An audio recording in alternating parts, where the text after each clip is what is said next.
राम मेहर शर्मा पुनः आपके सामने। आज का मेरा विषय है योगिनी एकादशी महात्म, पूजन विधि विधान और व्रत कथा। दोस्तों, इससे पहले मैंने निर्जला एकादशी के बारे में YouTube चैनल के ऊपर अपनी वीडियो डाली। आपका बड़ा प्रेम मिला। दोस्तों, इसी प्रकार आपका प्रेम बनाए रखिएगा। दोस्तों, अपने मित्रों को, सगे संबंधियों को, क्योंकि ये जो मेरा चैनल जो मैंने बनाया है, मेरा आज इस विषय है कि ये धार्मिक चैनल है। धार्मिक चैनल के माध्यम से जो हमारी सनातन धर्म पद्धति है उसको हमें बचाए रखना है। उसी पद्धति के अनुसार हम अपनी धार्मिक वीडियो बना के इसमें डालेंगे और जो देश हित में हो, हमारे सनातन धर्म पद्धति के हित में हो।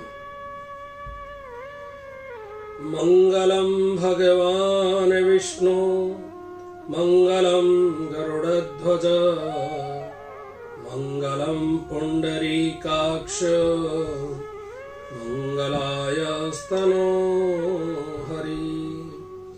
शांताकारं भुजगशयनं पद्मनाभं सुरेश्वरं विश्वधारं गगनसदृशं मेघवर्णं शुभांगं लक्ष्मीकान्तं कमलनयनं योगविद्यानगम्यं वन्दे विष्णु भवभयहरं सर्वलोकैकनाथं। बोलिए योगिनी एकादशी महात्म कथा महापुराण महाराज की जय। अतः योगिनी एकादशी व्रत का पूजन और विधि विधान क्या होना चाहिए। यह व्रत जो है आषाढ़ मास के कृष्ण पक्ष की एकादशी को रखा जाता है। इस दिन जो है प्रातःकाल उठकर दैनिक कर्मों से निवृत्त होकर स्नान करके स्वस्थ वस्त्र धारण करें।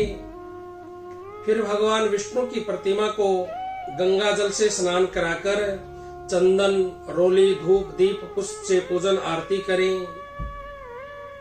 इस व्रत में लाल चंदन और लाल गुलाब के फूलों की माला का उपयोग करने का अधिक महत्व माना जाता है। मिष्ठान, फल, मीठा में 5 मेवों का भोग लगाकर प्रसाद भक्तों को वितरित करें।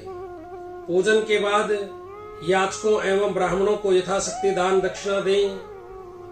अगले दिन सूर्योदय के समय इष्ट देव को भोग लगाकर, दीप जलाकर और प्रसाद का वितरण कर व्रत का पारायण करना चाहिए। दोस्तों, इस का महात्म क्या है? योगिनी एकादशी, इस सनातनी एकादशी का व्रत संसार रूपी समुद्र में डूबने वालों के लिए एक जहाज के समान और सब प्रकार के पापों का नाश कर मुक्ति दिलाने वाला है। इसके प्रभाव से गो हत्या तथा पीपल के पवित्र वृक्ष को काटने जैसे महापाप भी नष्ट हो जाते हैं। व्रत करने वाले भक्त का भयंकर कुष्ठ रोग व्रत पुण्य के प्रताप से दूर हो जाता है। हजारों ब्राह्मणों को भोजन कराने से जो फल प्राप्त होता है, वही फल इस व्रत के करने से मिलता है। व्रती को सारे मनोरथ पूर्ण करने और मोक्ष प्राप्ति के लिए यह व्रत जो है फलदायी है। दोस्तों, इस योगिनी एकादशी की कथा क्या है? धर्मराज युधिष्ठिर जी बोले, हे जनार्दन, अब आप कृपा करके आषाढ़ मास के कृष्ण पक्ष की एकादशी का नाम तथा महात्म क्या है, सो सब वर्णन कीजिए। श्री कृष्ण भगवान जी बोले, हे राजन, आषाढ़ मास के कृष्ण पक्ष की एकादशी का नाम योगिनी है। इसके व्रत से समस्त पाप नष्ट हो जाते हैं और इस लोक में भोग तथा परलोक में मुक्ति देने वाली है। हे राजराजेश्वर, इस एकादशी तीनों लोकों में प्रसिद्ध है। मैं आपसे एक पुराण में कही हुई कथा कहता हूँ, ध्यान पूर्वक सुनो। अलकापुरी नाम की नगरी में कुबेर नामक राजा राज्य करता था। वह शिव भक्त था। उसकी पूजा के लिए एक माली पुष्प लाया करता था। उसके विशाल क्षय नाम की अत्यंत सुंदर स्त्री थी। एक दिन वह मानसरोवर में पुष्प ले आया, परंतु कामासक्त होने के कारण पुष्पों को रखकर स्त्री के साथ रमण करने लगा और दोपहर तक न आया। तब राजा कुबेर को उसकी राह देखते देखते दोपहर हो गई, तो उसने क्रोध पूर्वक अपने सेवकों को आज्ञा दी कि तुम लोग जाकर हेममाली का पता लगाओ कि वह अभी तक पुष्प क्यों नहीं लाया। जब यक्षों ने उसका पता लगा लिया तो वे कुबेर के पास आकर कहने लगे, हे राजन, वह माली अभी तक अपनी स्त्री के साथ रमण कर रहा है। यक्षों की इस बात को सुनकर कुबेर ने हेममाली को बुलाने की आज्ञा दी। हेममाली राजा कुबेर के सन्मुख डर से कपाते हुए उपस्थित हुआ और प्रणाम किया। उसको देखकर राजा कुबेर को महान क्रोध आया। उसने कहा, हे पापी, महानीच, कामी, तूने मेरे पूजनीय ईश्वरों के भी ईश्वर भगवान शिव का अनादर किया है। इससे मैं तुझे श्राप देता हूँ कि तू स्त्री का वियोग भोगता और मृत्यु लोक में जाकर कोढ़ी होगा। कुबेर के श्राप के प्रभाव से वह उसी क्षण स्वर्ग से पृथ्वी पर गिरा और कोढ़ी हो गया। उसकी स्त्री भी उसी समय अंतर्ध्यान हो गई। मृत्यु लोक में जाकर उसने महान दुख भोगे, परंतु शिव जी की भक्ति के प्रभाव से उसकी बुद्धि मलिन न हुई। वह हिमालय पर्वत की ओर चल दिया। वहां पर चलते चलते मार्कंडेय ऋषि के आश्रम में पहुंचा। वह ऋषि अत्यंत वृद्ध तथा तपस्वी थे। उसको देखकर वह हेममाली वहां गया और उसको प्रणाम करके उसके चरणों में गिर पड़ा। इसको देखकर मार्कंडेय ऋषि बोले कि तूने कौन से कर्म किए हैं जिससे तू कोढ़ी हुआ है और महान दुख भोग रहा है।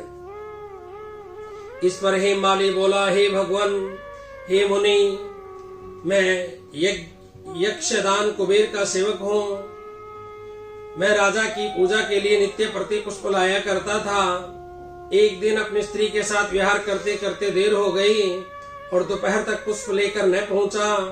उन्होंने मुझे श्राप दिया कि तू अपनी स्त्री का वियोग भोग और मृत्यु लोक में जाकर कोढ़ी बन तथा दुख भोग। इससे मैं कोढ़ी हो गया हूँ और महान दुख भोग रहा हूँ। अतः आप कोई ऐसा उपाय बतलाइए जिससे जो है मेरी मुक्ति हो।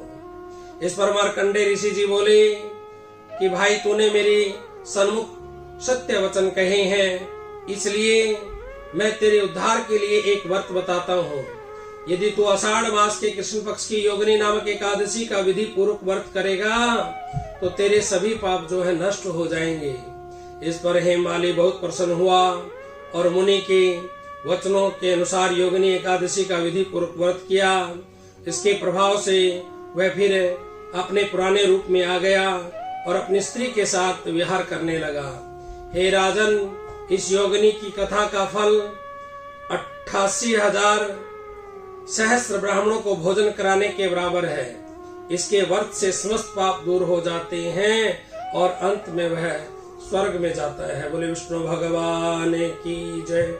योगिनी एकादशी महात्म महापुराण महाराज की जय। भज मन नारायण नारायण नारायण, श्रीमन नारायण नारायण नारायण, गोविंद नारायण नारायण नारायण, अग्नि नारायण नारायण नारायण, हरिहर नारायण नारायण नारायण, गोविंद नारायण नारायण नारायण। बोले विष्णु भगवान की जय। एकादशी महात्म महापुराण महाराज की जय।